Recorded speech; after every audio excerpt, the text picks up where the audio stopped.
आना एक और वजह से भी विशेष है। भगवान कृष्ण से लेकर मीराबाई तक ब्रज का गुजरात से एक अलग ही रिश्ता रहा है। ये मथुरा के कान्हा गुजरात जाकर ही द्वारकाधीश बने थे और राजस्थान से आकर मथुरा वृंदावन में प्रेम की धारा बहने वाली संत मीराबाई जी ने भी अपना अंतिम जीवन द्वारिका में ही बिताया था। मीरा की भक्ति बिना वृंदावन के पूरी नहीं होती है। संत मीराबाई ने वृंदावन भक्ति से अभिभूत होकर कहा था, आलीरी मोहे, आलीरी मोहे लागे वृंदावन निको, घर घर तुलसी ठाकुर पूजा, दर्शन गोविंद जी को। इसलिए जब गुजरात के लोगों को यूपी और राजस्थान में फैले ब्रज में आने का सौभाग्य मिलता है तो हम इसे द्वारकाधीश की ही कृपा मानते हैं। और मुझे तो मां गंगा ने बुलाया और फिर भगवान द्वारकाधीश की कृपा से 2014 से ही आपके बीच में आकर के बस गया, आपकी सेवा में लीन हो गया।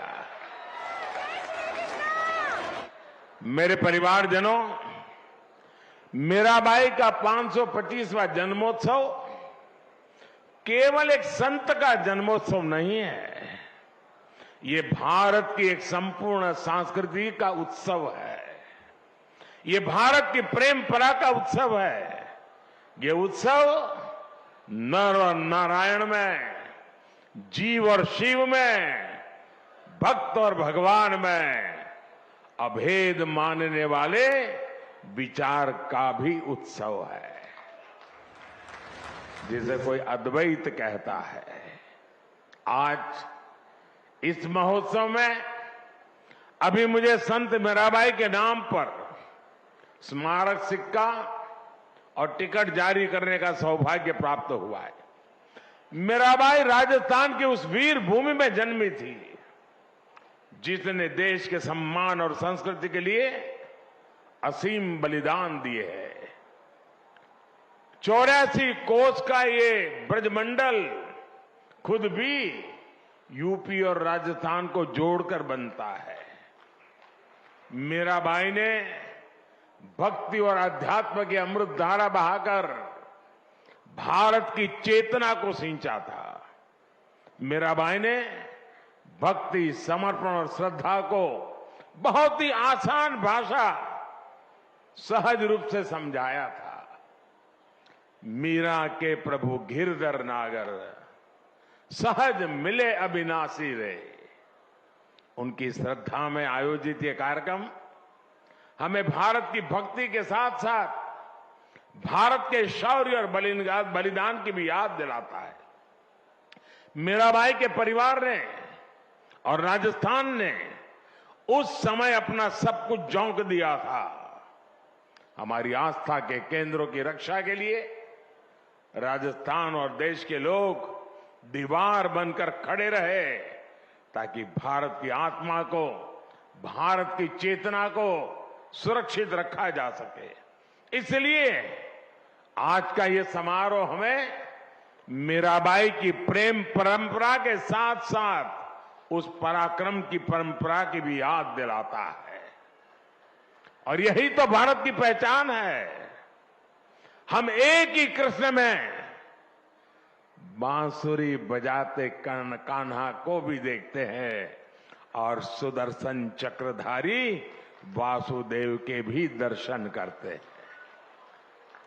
मेरे परिवारजनों, हमारा भारत हमेशा से नारी शक्ति का पूजन करने वाला देश रहा है। ये बात ब्रजवासियों से बेहतर और कौन समझ सकता है। यहां कन्हैया के नगर में भी लाडली सरकार की ही पहले चलती है। यहां संबोधन, संवाद, सम्मान सब कुछ राधे राधे कहकर ही होता है। कृष्ण के पहले भी जब राधा लगता है तब उनका नाम पूरा होता है। इसलिए हमारे देश में महिलाओं ने हमेशा जिम्मेदारियां भी उठाई हैं और समाज का लगातार मार्गदर्शन भी किया है। मीराबाई जी इसका भी एक प्रखर उदाहरण रही है। मीराबाई जी ने कहा था, जेतई दिसई धरनी गगन बीच, तेता सब उठ जासी, इस देही का गर्व ना करना, माटी में मिल जासी। यानी तुझे इस धरती और आसमान के बीच जो कुछ दिखाई दे रहा है, इसका अंत एक दिन निश्चित है। इस बात में कितना बड़ा गंभीर दर्शन छिपा है, ये हम सभी समझ सकते हैं। साथियों, संत मीराबाई जी ने उस कालखंड में समाज को वो राह भी दिखाई जिसकी उस समय सबसे ज्यादा जरूरत थी। भारत के ऐसे मुश्किल समय में मीराबाई जैसी संत ने दिखाया कि नारी का आत्मबल पूरे संसार को दिशा देने का सामर्थ्य रखता है। उन्होंने संत रविदास को अपना गुरु माना और खुलकर कहा भी, गुरु मिलिया संत गुरु राव रविदास जी, दीनी ज्ञान की गुटकी। इसलिए मीराबाई मध्यकाल की केवल एक महान महिला ही नहीं थी, बल्कि वो महान समाज सुधारकों और पथ प्रदर्शकों में से भी एक रही। साथियों, मीराबाई और उनके पद वो प्रकाश है जो हर युग में, हर काल में उतने ही प्रासंगिक है।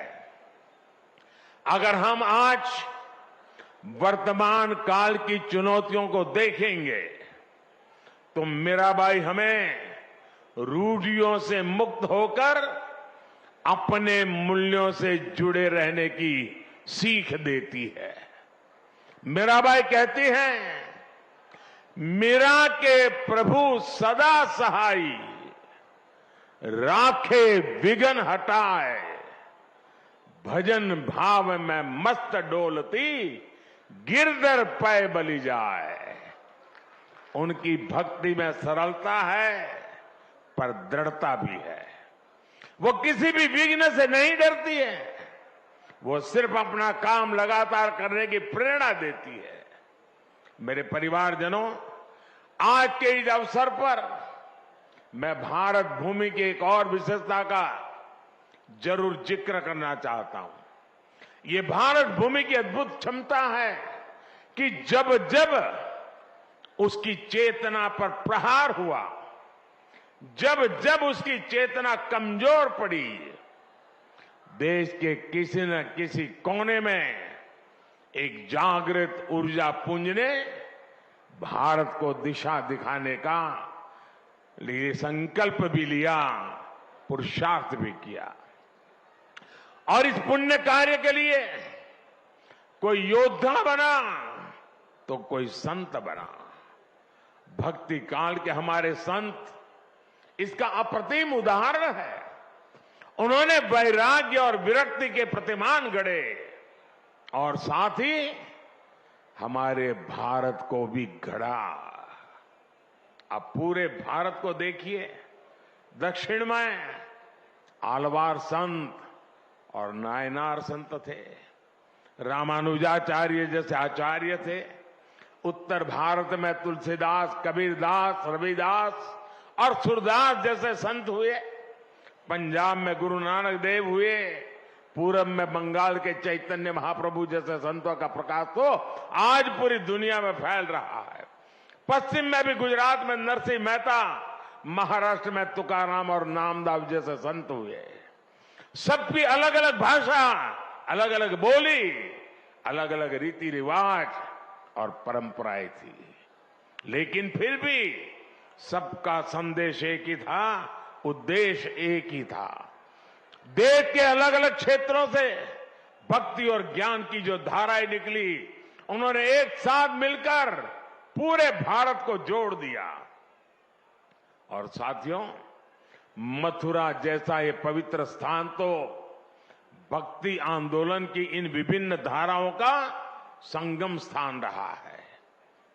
मलुकदास, चैतन्य महाप्रभु,